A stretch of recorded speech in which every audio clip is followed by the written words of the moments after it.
Okay, so after that conversation street, we're now in Conversation Street. Conversation Hello, Street. everyone. Okay, so So many conversations. yeah, that's pretty much what these episodes. That's what a lot of the dungeon crawling is, pretty much at this point. So yeah, I guess if it hasn't been obvious from like the last handful of recordings, I have been slowly but surely losing my goddamn mind over Animal Crossing New Horizons. Like, it's been Yeah, a and I while think by the time this comes out, I think that game will already be out. yeah. This episode is sponsored by Tom Nook because he owns all our souls. Nook Incorporated. I have been honestly, I've been excited since last year whenever, actually no, not even, yeah, it was last year, when they faked us out twice in a Nintendo Direct, announcing Yes. Isabelle was coming to Smash, and then actually announcing a fucking Animal Crossing game. Yeah, and then I think like E3 was when they fully announced that when it was coming out too. Yeah, I think E3 was when they first officially confirmed it was a desert island as well. And then it got delayed from being last year to this year now, which is exactly 11 days from now. At the time of Yes. this recording, by the time this actually shows up on the LP zone, it'll be out for a couple of weeks probably. Yeah. Because of how far in advance we do these sometimes. Oh yeah. Yeah. There was a point back with Dark Cloud 1 where we had a lot of episodes in advance. Yeah, there was a point when we recorded a bunch of episodes when my family was involved. We Yeah. just plugged right into it. Yeah, I think we got like 2 full story arcs done while your family was on vacation. Aye. And hopefully we can do that again next week. Oh, Since my family are going to Disneyland Paris for my brother's 30th. I'm guessing you're not able to go, or you have to keep an eye on the bags. I refuse to go. Wow. Don't like Disney? Don't like travelling to other countries. I get you. Oh. I prefer to stay in Glasgow, thank you very much. I understand. Oh, you got 2 mellow bananas. I understand. Oh yeah, I should mention this since I never actually mentioned this before. This dungeon we're in is actually a rare case of a dungeon with 2 paths in it. 2 paths? Yep. Dang. Is it just? Oh, I see. Hold on. I think in like the dungeon, the floor viewer, is it it actually show like? Is there any point to the paths, or is it? They're both. You have to go through them both. So in those cases, you have to go through that dungeon twice. Oh, I cutted one of them out, so we only went through it once. alright, that's good. Yay. And now we're slowly but surely going through all the Giorama parts you've collected. Yep. All of the people, all of the stuff we have to do. Which, So much stuff. yeah, welcome to the other half of what Dark Cloud is, or Dark Chronicle in this case. What it is. It is just building a town in the way that they want you to build it to get 100% completion. Yep. And we have to get our butler Stuart here to join the town because he's actually important for this town. Yeah, you had to spend like, isn't it? Aren't you? What did you have to do to get the butler? You have to give him like 20,000 or something. But we got him now, so we can plop him on the diorama. Yeah. Oh no! It looks like I'm going back into the dungeon. Wonderful. Even I thought we were actually going to do something there. Mm. God, I know I wince when it stutters like that because I think the game crashes on me. that sucks. That I've had that. Not with this game, but I've had. I hate it when games crash on me. I would hate that too. I think I've only ever had a handful of games ever truly crash on me. Like I remember, this is an old ass memory. Well, welcome to Kazan, remembering really specific ass memories. It was, I had a copy of Harry Potter and Chamber of Secrets game. And something was up with the disc, or it was my luck, something. But there was a point where you had to go through like one of the just a random trial, I think, or something. I got really far into it, and there was a point when I wasn't able to progress because at the very end of this like trial you had to go through, it would crash, like hard, like it would just hard crash every single time. That sounds like a game problem, not a you problem. Yeah. It happened to me every time, and it wasn't even the fact of that. It was the fact of that I had a cousin that came over. He completed the trial, and it didn't crash on him, and he ended up getting to the end of the game. After I just like sat there like dumbfounded as to how he got like how he fixed it. Well, I now have to deal with. Well, I now have now I can finish the game. Well, but he finished the game within that weekend, and it's weird how Chamber of Secrets handles save files. Because once you reach like the final day of the game or whatever, you're locked into the ending based on house points. It's a Harry Potter game, so yeah. It's dumb. It was a dumb crash that happened, and then there was that time I played Borderlands 3 and opening the menu crashed on me. But that's a new game that only came out last year. Why? New games should not crash on you. They do if you're poorly optimized for PS4. I'd also say that to like Anthem, say that to like Fallout 76, say that to like every other new game that has been out to have those kind of crashes.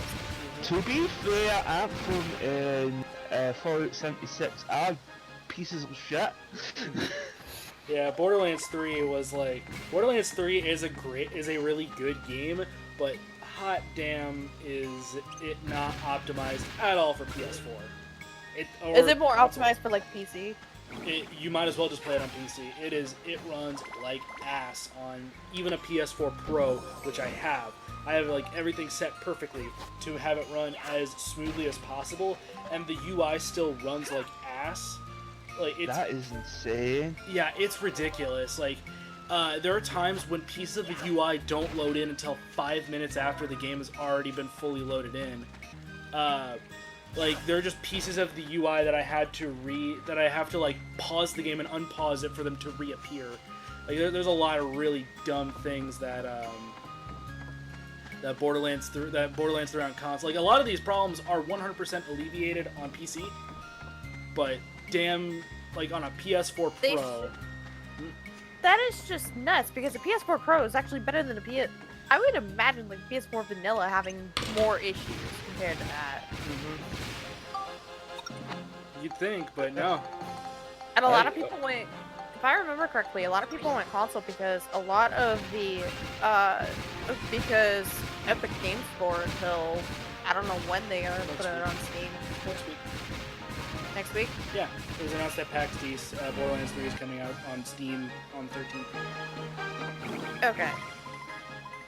Which I'll probably be getting. I don't know. I'm playing. I've been playing a lot of Digimon, so I don't think I'll be playing it until like I get it on sale or I go to one of my other websites to find cheap games for Steam. I don't think you would have time to play it anyway because Tom Nook's going to make you his bitch in a week. Yeah, and a week after the game comes out. Yeah, I know. I have a week to beat. I have exactly 11 days from this recording. I have exactly 11 days to beat Digimon before it's too late. And then Tom Nook will just have you in the palm of his hands and choke you out all the money that you're worth. I know it sounds morbid, but that's just how you guys are describing it to me. That's how Tom Nook rolls. Yeah, he's only gained power ever since the first game. He used to just be a humble store clerk that would help you get a house, and then it only got worse from there. And I just realised what the name of this part's going to be. Two in a row.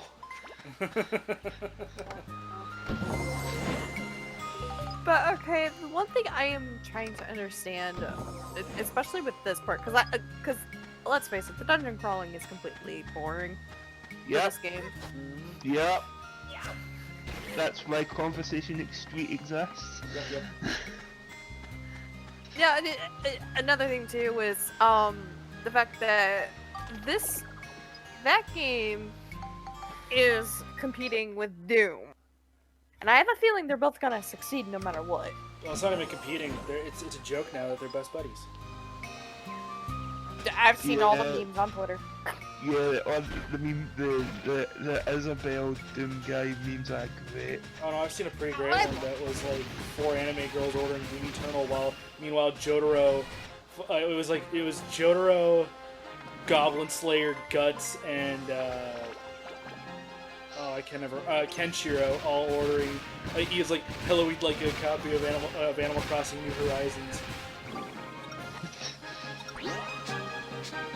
I could see Jotaro playing that game. Yeah. I always found it funny. Like I found this one meme where it was Isabel ordering Doom Eternal while the Doom guy is sitting there like, "I'd like Horizon Zero Dawn." Well, no, it was Animal Crossing. Horizons. Yeah, I'm sorry. I have Horizon on my mind. Whoopsie.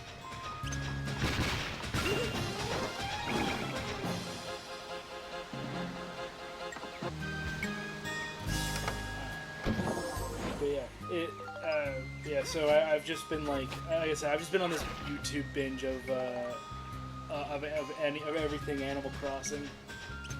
Just because of because there was a live demo you could play at PAX East that I sadly couldn't go and A demo? Yeah, like people could play the game and stuff and enjoy all the new stuff coming and show off like the local multiplayer. Neat. Yeah, it was fun stuff. It was pretty great to watch. That's for sure. But I have heard, like, in general, like, getting the game period will be a good treat because usually is Animal Crossing always been handheld or have they been console in the past? It swaps.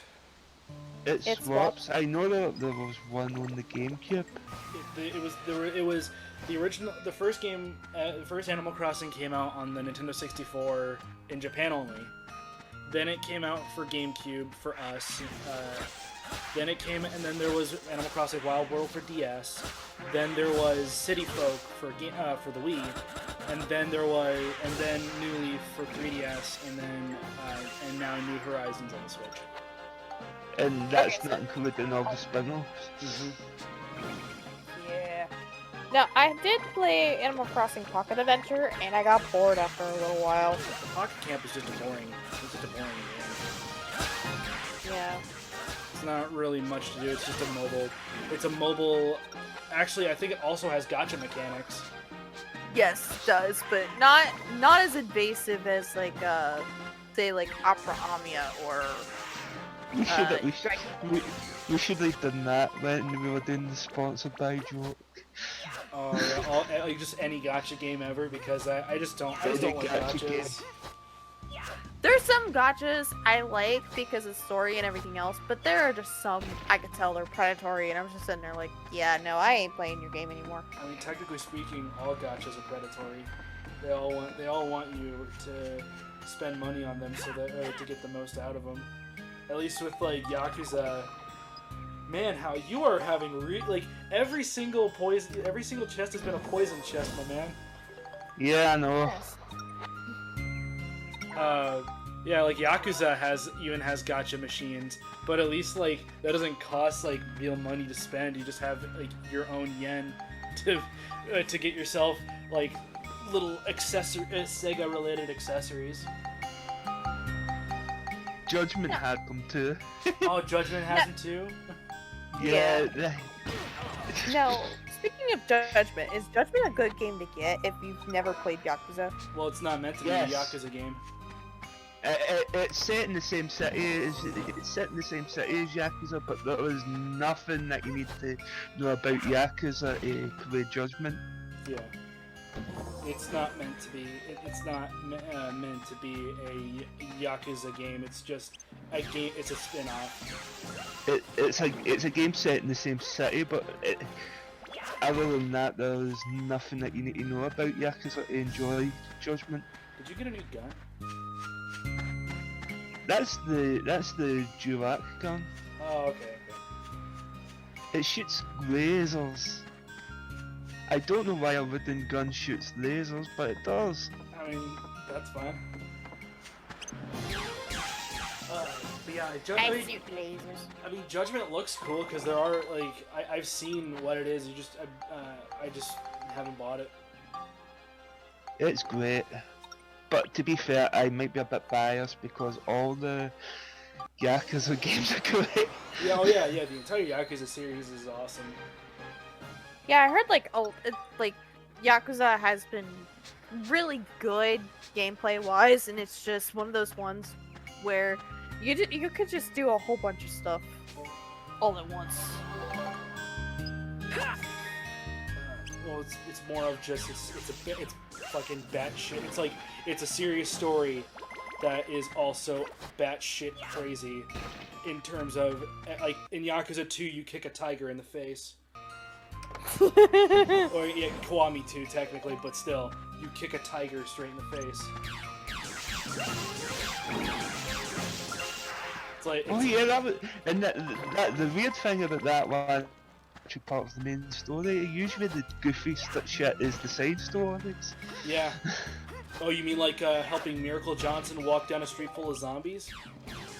Yes. I fucking love that side story so much. That Michael Jackson side quest is great. Oh, sorry, Miracle Johnson. And Steven Spinan. Don't forget Steven Yeah, Spinan. I forgot his name. I was just gonna call him Steven Spielberg. I just couldn't remember his fucking name. You know,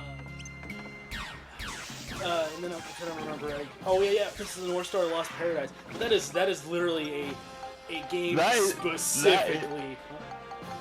That is literally just Yakuza except Fist of the North Star. That is literally... That is even a skin to play as Kazuma. Well, yeah, because I believe it's the same voice actor for Kiryu. The same actor for Kiryu is the same one used for Kenshiro. But yeah, that game is quite literally... That is only for Fist of the North Star fans. Because that's got some deep-ass, like, references that, like, only, like, the manga readers would know. It's still great though. Oh, it's fantastic. Like I own it myself. I have the sick little reversible cover for it. It's awesome. And also, fun fact, like on my I have a nice PC, but when you buy Fist of the North Star or Lost Paradise, you get this set of stickers. It's like it has like the logo of the game, and then shitballs, like as like an onomatopoeia, is that I have that sticker on the front of my PC. And it is not even like, oh, it's like in a random place. It's on the front panel of my PC at the very top middle of it, very nicely sitting there. And then right below it is a sticker for the symbol of it was a sticker I bought off Etsy for it was like the symbol of Warrior from 14. Nice. Yeah. So yeah, so I've slowly but surely just my PC has adorned the name Shitballs, and I love it. So yeah, get Fist of the North Star Lost Paradise, but you'll be confused as to what the fuck everything is, especially if you, there's like special premium, not premium, but like if you buy a specific version of the game, you get specific fighter spirits, which are characters from the series that don't appear in the game. Again, it's all really specific, and you gotta be a fan of Fist of the North Star to understand everything. Even weirder than that, though, there's a super boss in that game that is a Yakuza reference. Forgot his name. Is it Amon? Yeah, Amon. Yeah. I don't think I've encountered that. But is there Amon in the Fist of the North Star game? He is. He is the super boss of Lost Paradise, and he turns into a giant. Oh my god. Yeah, it's fucking amazing. You have to look it up sometime. It's on YouTube. Like the full fight's on YouTube. But yeah, he is very much in Lost Paradise. And he is the super boss of the game, and it is amazing to watch. But yeah, Amon is in. That is a member of the Amon family in all of the Yakuza games and Judgment. Yeah. There's one in Judgment as well. Nice. But yeah, this guy is literally, his name is just Amon. There's not like a member of the family. His name is Amon. And it is, and again, it's fucking awesome. Also, the fact that it's ridiculous. But then again, it's great. Look at me saying screw it to the monsters and just run into the end. Yeah. Yeah, you're just shooting them. Oh, you're like stopping to get all the other stuff. But don't you need to kill the creatures to get Giorama pieces? Nope. Okay. All you need is to kill the monsters for the exit key. And luckily for me, in this particular map, I got it at the very start of the level. Mhm.